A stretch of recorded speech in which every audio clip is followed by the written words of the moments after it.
Chapter 7. Being Beavers, or the Young Explorers, Arctic or otherwise.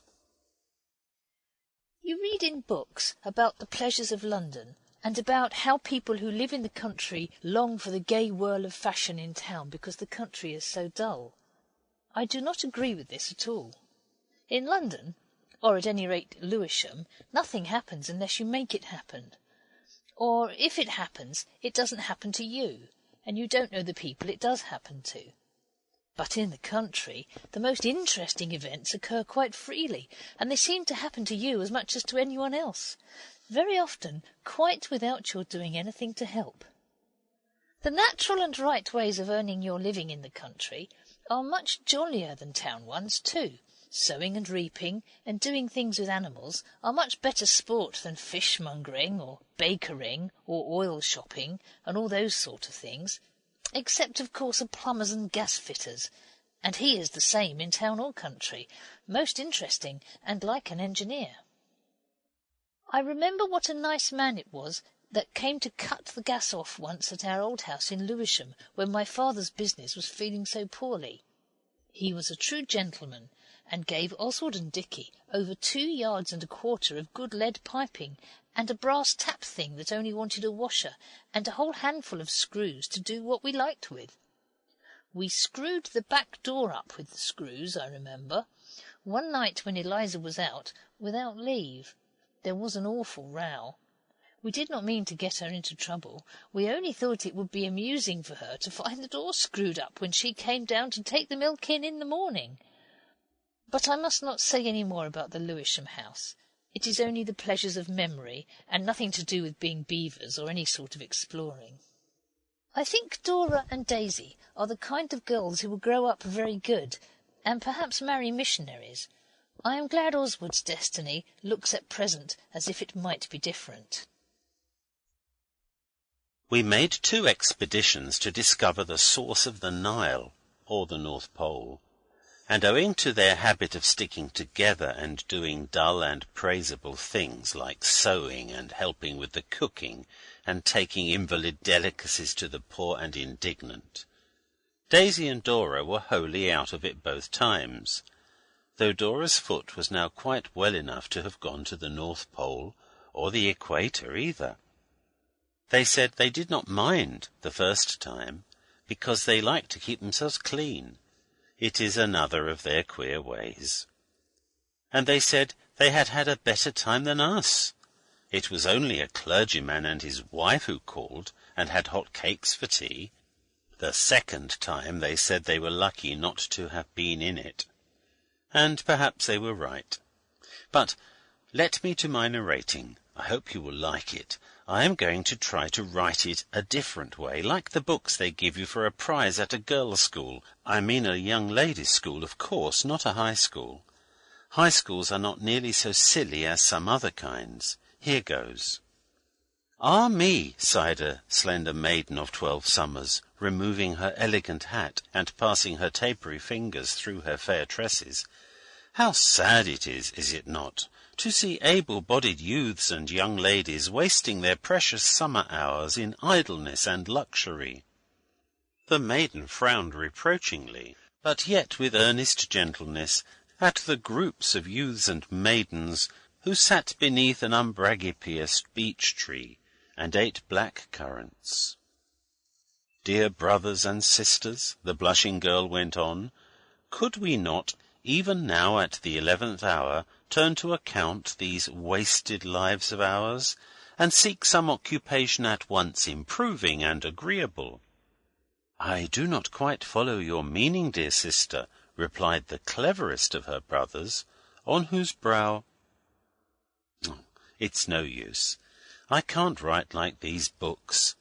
I wonder how the books' authors can keep it up. What really happened was that we were all eating black currants in the orchard out of a cabbage leaf, and Alice said, "I say, look here, let's do something. It's simply silly to waste a day like this. It's just on 11. Come on." And Oswald said, "Where to?" This was the beginning of it. The moat that is all around our house is fed by streams. One of them is a sort of open overflow pipe from a good-sized stream that flows at the other side of the orchard. It was this stream that Alice meant when she said, "Why not go and discover the source of the Nile?" Of course, Oswald knows quite well that the source of the real live Egyptian Nile is no longer buried in that mysteriousness where it lurked undisturbed for such a long time, but he was not going to say so. It is a great thing to know when not to say things. "Why not have it an Arctic expedition?" said Dicky. "Then we could take an ice axe and live on blubber and things. Besides, it sounds cooler." "Vote! Vote!" cried Oswald. So we did. Oswald, Alice, Noel and Denny voted for the River of the Ibis and the Crocodile. Dicky, H.O. and the other girls for the region of perennial winter and rich blubber. So Alice said, "We can decide as we go. Let's start anyway." The question of supplies had now to be gone into. Everybody wanted to take something different, and nobody thought the other people's things would be the slightest use. It is sometimes thus even with grown-up expeditions. So then Oswald, who is equal to the hardest emergency that ever emerged yet, said, "Let's each get what we like. The secret storehouse can be the shed in the corner of the stable yard where we got the door for the raft. Then the captain can decide who's to take what." This was done. You may think it was but the work of a moment to fit out an expedition, but this is not so, especially when you know not whether your exploring party is speeding to Central Africa or merely to the world of icebergs and the polar bear. Dicky wished to take the wood axe, the coal hammer, a blanket and a mackintosh. H.O. bought a large faggot in case we had to light fires, and a pair of old skates he happened to have noticed in the box room, in case the expedition turned out icy. Noel had nicked a dozen boxes of matches, a spade and a trowel, and had also obtained, I know not by what means, a jar of pickled onions. Denny had a walking stick. We can't break him of walking with it. A book to read in case he got tired of being a discoverer, a butterfly net, and a box with a cork in it. A tennis ball, if we happened to want to play rounders in the pauses of exploring, 2 towels, and an umbrella in the event of camping or if the river got big enough to bathe in or be fallen into. Alice had a comforter for Noel, in case we got late, a pair of scissors and a needle and cotton, 2 whole candles in case of caves. And she had thoughtfully bought the tablecloth off the small table in the dining room, so that we could make all the things up into one bundle and take it in turns to carry it. Oswald had fastened his mastermind entirely on grub, nor had the others neglected this. All the stores for the expedition were put down on the tablecloth and the corners tied up. Then it was more than even Oswald's muscly arms could raise from the ground, so we decided not to take it, but only the best selected grub.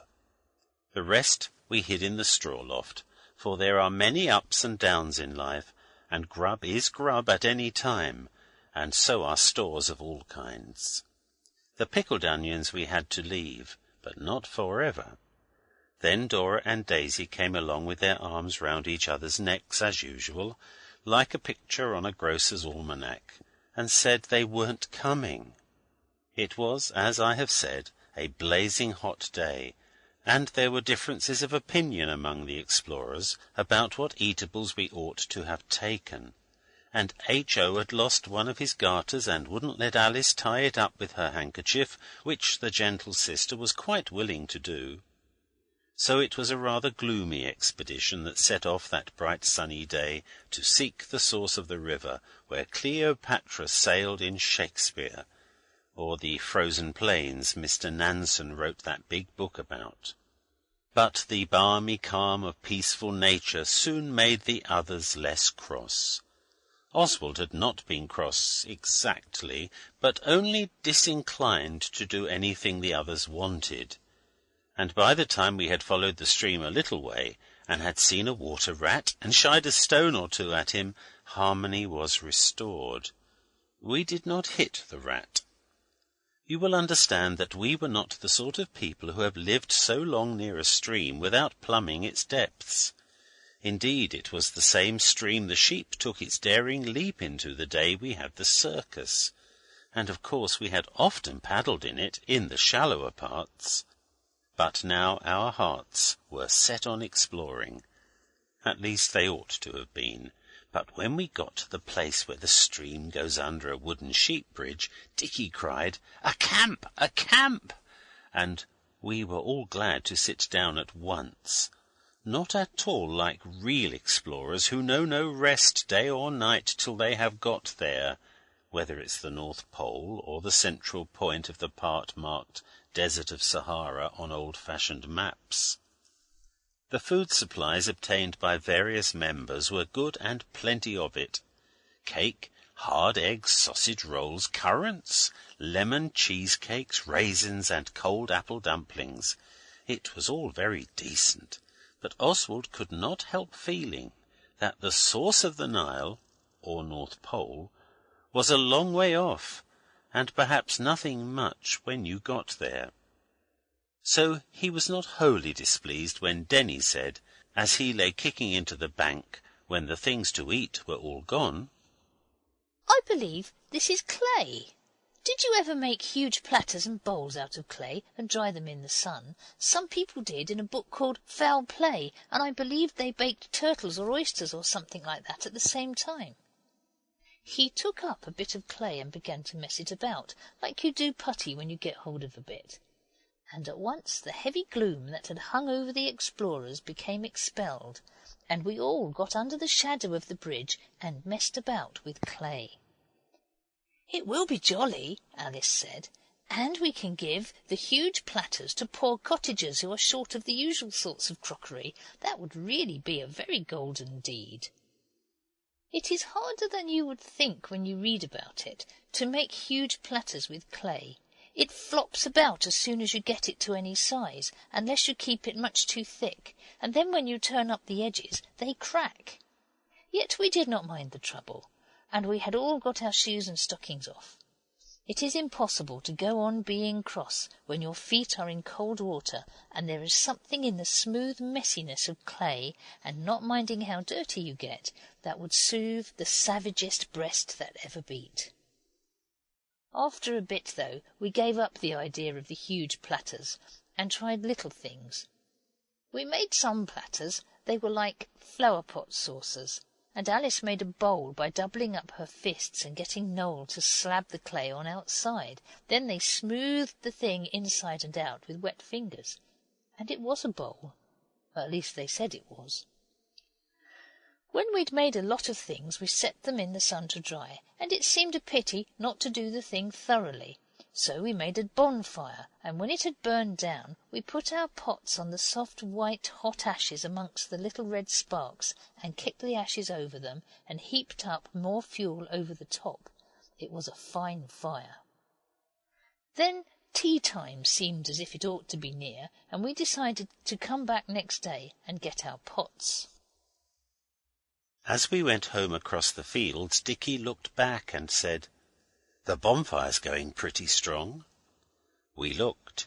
It was. Great flames were rising to heaven against the evening sky, and we had left it a smouldering flat heap. "The clay must have caught alight," H.O. said.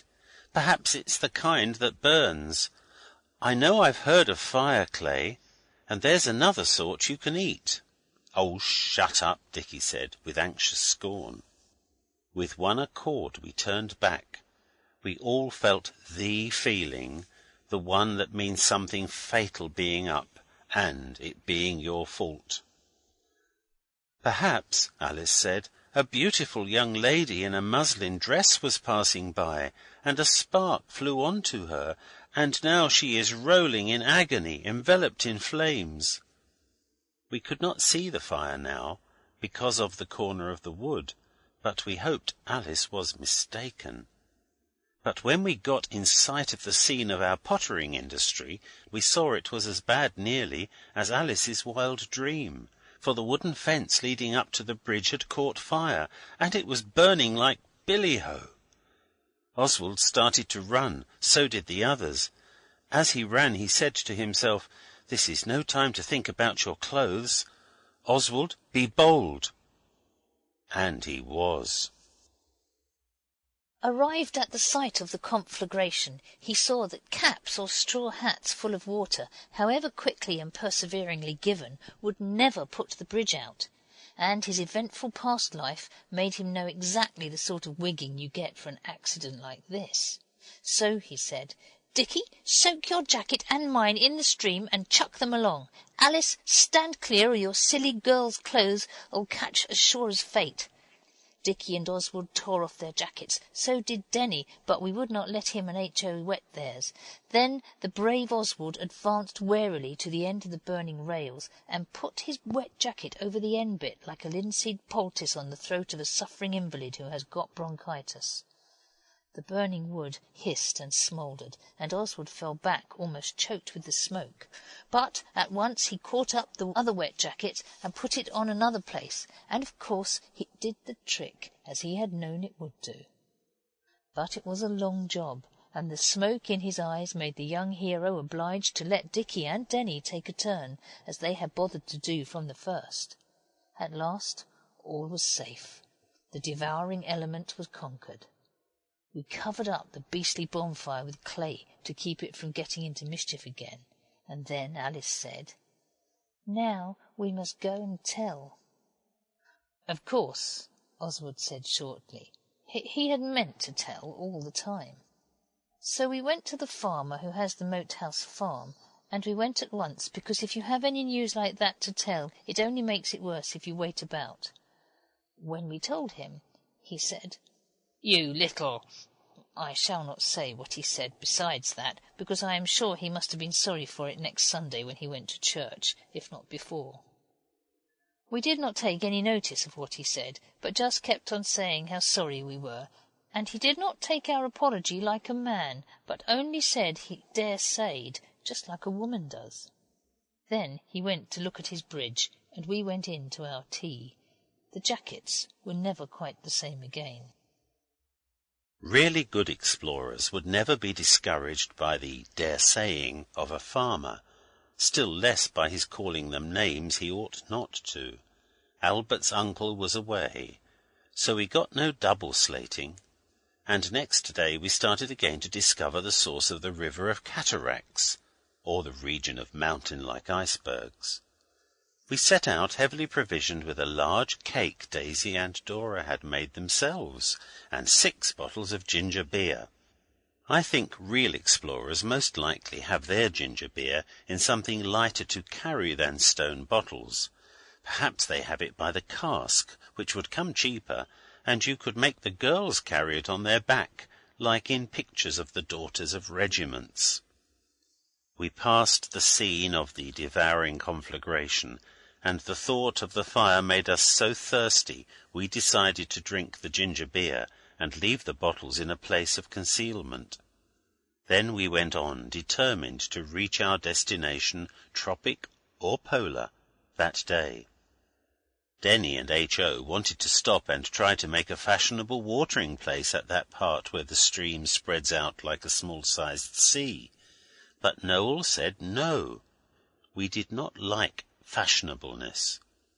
You ought to, at any rate, Denny said. A Mr. Collins wrote an Ode to the Fashions, and he was a great poet. The poet Milton wrote a long book about Satan, Noel said, but I'm not bound to like him. I think it was smart of Noel. People aren't obliged to like everything they write about even, let alone read, Alice said. Look at Ruin Seize Thee, Ruthless King, and all the pieces of poetry about war and tyrants and slaughtered saints, and the one you made yourself about the black beetle, Noel.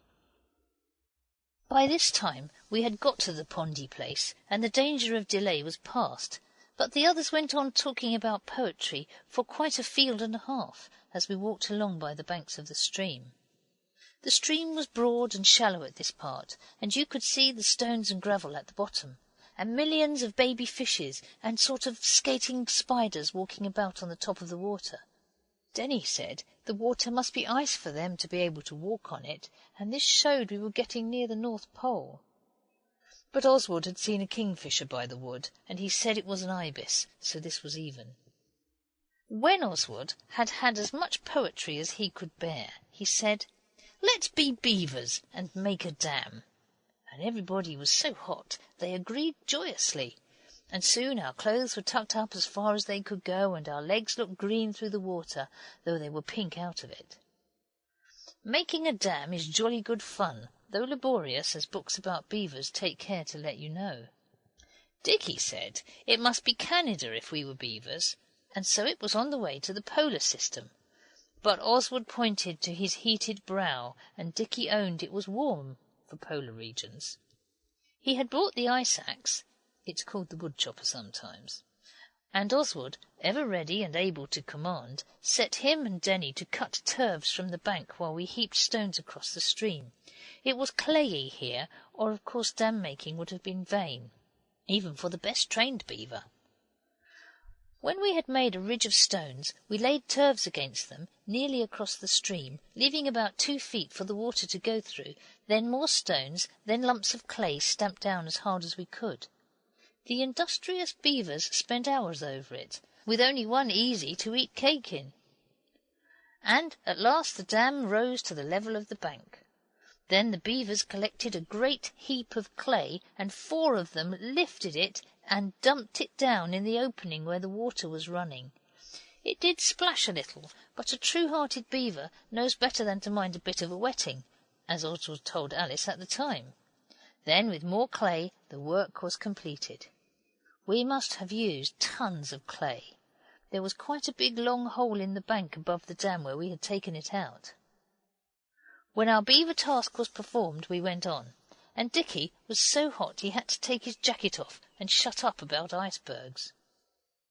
I cannot tell you about all the windings of the stream. It went through fields and woods and meadows, and at last the banks got steeper and higher, and the trees overhead darkly arched their mysterious branches, and we felt like the princes in a fairy tale who go out to seek their fortunes. And then we saw a thing that was well worth coming all that way for. The stream suddenly disappeared under a dark stone archway, and however much you stood in the water and stuck your head down between your knees, you could not see any light at the other end. The stream was much smaller than where we had been beavers. Gentle reader, you will guess in a moment who it was that said, "Alice, you've got a candle. Let's explore." This gallant proposal met but a cold response. The others said they didn't care much about it.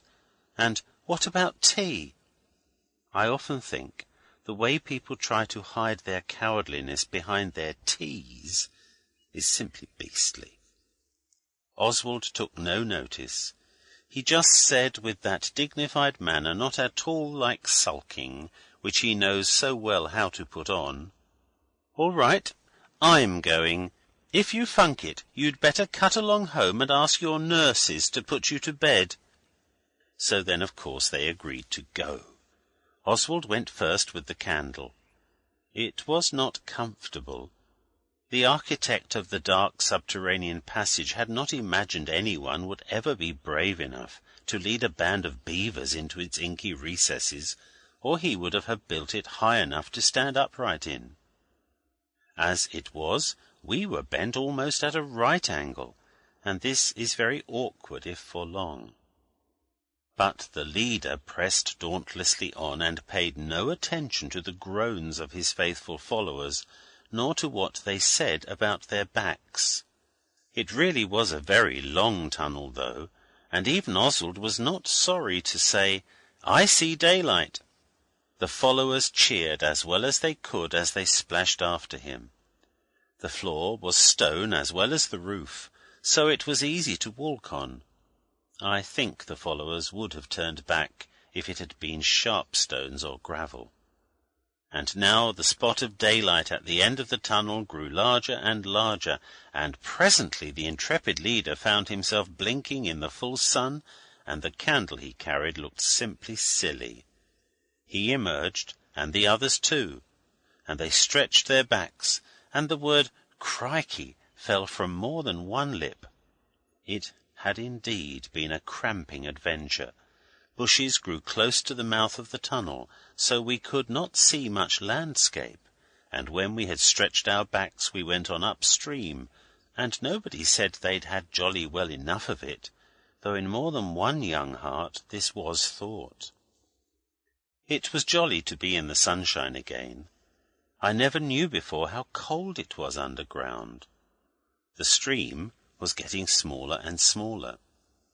Dicky said, "This can't be the way. I expect there was a turning to the North Pole inside the tunnel, only we missed it. It was cold enough there." But here a twist in the stream brought us out from the bushes, and Oswald said, "Here is strange, wild, tropical vegetation in the richest profusion. Such blossoms as these never opened in a frigid what's-his-name." It was indeed true. We had come out into a sort of marshy, swampy place, like, I think, a jungle is, that the stream ran through, and it was simply crammed with queer plants and flowers we never saw before or since, and the stream was quite thin. It was torridly hot and softish to walk on. There were rushes and reeds and small willows, and it was all tangled over with different sorts of grasses and pools here and there. We saw no wild beasts, but there were more different kinds of wild flies and beetles than you could believe anybody could bear, and dragonflies and gnats. The girls picked a lot of flowers. I know the names of some of them, but I will not tell you them because this is not meant to be instructing. So I will only name meadowsweet, yarrow, loose strife, lady's bedstraw, and willow herb, both the larger and the lesser. Everyone now wished to go home. It was much hotter here than in natural fields. It made you want to tear all your clothes off and play at savages instead of keeping respectable in your boots. But we had to bear the boots because it was so brambly. It was Oswald who showed the others how flat it would be to go home the same way we came, and he pointed out the telegraph wires in the distance and said, "There must be a road there, let's make for it," which is quite a simple and ordinary thing to say, and he does not ask any credit for it. So we sloshed along, scratching our legs with the brambles and the water squelching in our boots. And Alice's blue muslin frock was torn all over in those criss-cross tears which are considered so hard to darn. We did not follow the stream any more. It was only a trickle now, so we knew we had tracked it to its source. And we got hotter and hotter and hotter, and the dews of agony stood in beads on our brows and rolled down our noses and off our chins. And the flies buzzed, and the gnats stung, and Oswald bravely sought to keep up Dicky's courage when he tripped on a snag and came down on a bramble bush by saying, "You see, it is the source of the Nile we've discovered. What price North Poles now?" Alice said, but think of ices. I expect Oswald wishes it had been the pole anyway." Oswald is naturally the leader, especially when following up what is his own idea, but he knows that leaders have other duties besides just leading. One is to assist weak or wounded members of the expedition, whether polar or equatorish. So the others had got a bit ahead through Oswald lending the tottering Denny a hand over the rough places. Denny's feet hurt him, because when he was a beaver his stockings had dropped out of his pocket, and boots without stockings are not a bed of luxuriousness, and he is often unlucky with his feet. Presently we came to a pond, and Denny said, "Let's paddle." Oswald likes Denny to have ideas. He knows it is healthy for the boy, and generally he backs him up. But just now it was getting late, and the others were ahead, so he said, "Oh, rot, come on." Generally the dentist would have, but even worms will turn if they are hot enough and their feet are hurting them. "I don't care, I shall," he said. Oswald overlooked the mutiny and did not say who was leader. He just said, "Well, don't be all day about it," for he is a kind-hearted boy and can make allowances. So Denny took off his boots and went into the pool. "Oh, it's ripping," he said. "You ought to come in." "It looks beastly muddy," said his tolerating leader. "It is a bit," Denny said, "but the mud's just as cool as the water, and so soft. It squeezes between your toes, quite different to boots." And so he splashed about, and kept asking Oswald to come along in. But some unseen influence prevented Oswald doing this, or it may have been because both his bootlaces were in hard knots. Oswald had cause to bless this unseen influence, or the bootlaces, or whatever it was. Denny had got to the middle of the pool, and he was splashing about and getting his clothes very wet indeed, and altogether you would have thought his was a most envious and happy state. But alas, the bright cloud had a waterproof lining. He was just saying, "You are a silly, Oswald, you'd much better," when he gave a blood-piercing scream and began to kick about. "What's up?" cried the ready Oswald. He feared the worst from the way Denny screamed, but he knew it could not be an old meat tin in this quiet and jungular spot, like it was in the moat when the shark bit Dora. "I don't know. It's biting me. Oh, it's biting me all over my legs. Oh, what shall I do? Oh, it does hurt. Oh, oh, oh," remarked Denny among his screams, and he splashed towards the bank. Oswald went into the water and caught hold of him and helped him out. It is true that Oswald had his boots on, but I trust he would not have funked the unknown terrors of the deep even without his boots. I am almost sure he would not have. When Denny had scrambled and been hauled ashore, we saw with horror and amaze that his legs were stuck all over with the large black slug-looking things. Denny had turned green in the face, and even Oswald felt a bit queer, for he knew in a moment what the black dreadfulnesses were. He had read about them in a book called Magnet Stories, where there was a girl called Theodosia, and she could play brilliant trebles on the piano in duets, but the other girl knew all about leeches, which is much more useful, and golden deedy. Oswald tried to pull the leeches off, but they wouldn't, and Denny howled, so he had to stop trying. He remembered from the Magnet Stories how to make the leeches begin biting. The girl did it with cream, but he could not remember how to stop them, and they had not wanted any showing how to begin. "Oh, what shall I do? What shall I do? Oh, it does hurt! Oh, oh!" Denny observed, and Oswald said, "Be a man, buck up. If you won't let me take them off, you'll just have to walk home in them." At this thought the unfortunate youth's tears fell fast, but Oswald gave him an arm and carried his boots for him, and he consented to buck up, and the two struggled on towards the others, who were coming back, attracted by Denny's yells. He did not stop howling for a moment except to breathe. No one ought to blame him till they had had 11 leeches on their right leg, and 6 on their left, making 17 in all, as Dicky said at once. It was lucky he did yell, as it turned out, because a man on the road, where the telegraph wires were, was interested by his howls, and came across the marsh to us as hard as he could.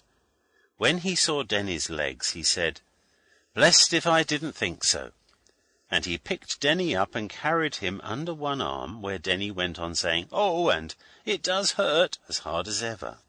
Our rescuer, who proved to be a fine big young man in the bloom of youth, and a farm labourer by trade, in corduroys, carried the wretched sufferer to the cottage where he lived with his aged mother, and then Oswald found that what he had forgotten about the leeches was salt. The young man in the bloom of youth's mother put salt on the leeches, and they squirmed off and fell with sickening slug-like flops on the brick floor. Then the young man in corduroys and the bloom, etc., carried Denny home on his back, after his legs had been bandaged up, so that he looked like wounded warriors returning. It was not far by the road, though such a long distance by the way the young explorers had come. He was a good young man, and though of course acts of goodness are their own reward, still I was glad he had the 2 half-crowns Albert's uncle gave him, as well as his own good act. But I'm not sure Alice ought to have put him in the Golden Deed book, which was supposed to be reserved for us. Perhaps you will think this was the end of the source of the Nile, or North Pole. If you do, it only shows how mistaken the gentlest reader may be.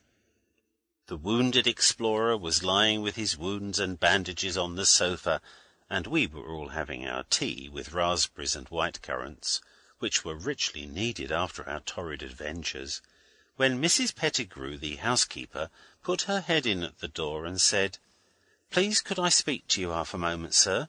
to Albert's uncle. And her voice was the kind that makes you look at each other when the grown-up has gone out, and you are silent with your bread and butter half-way to the next bite, or your teacup in mid-flight to your lips. It was as we supposed.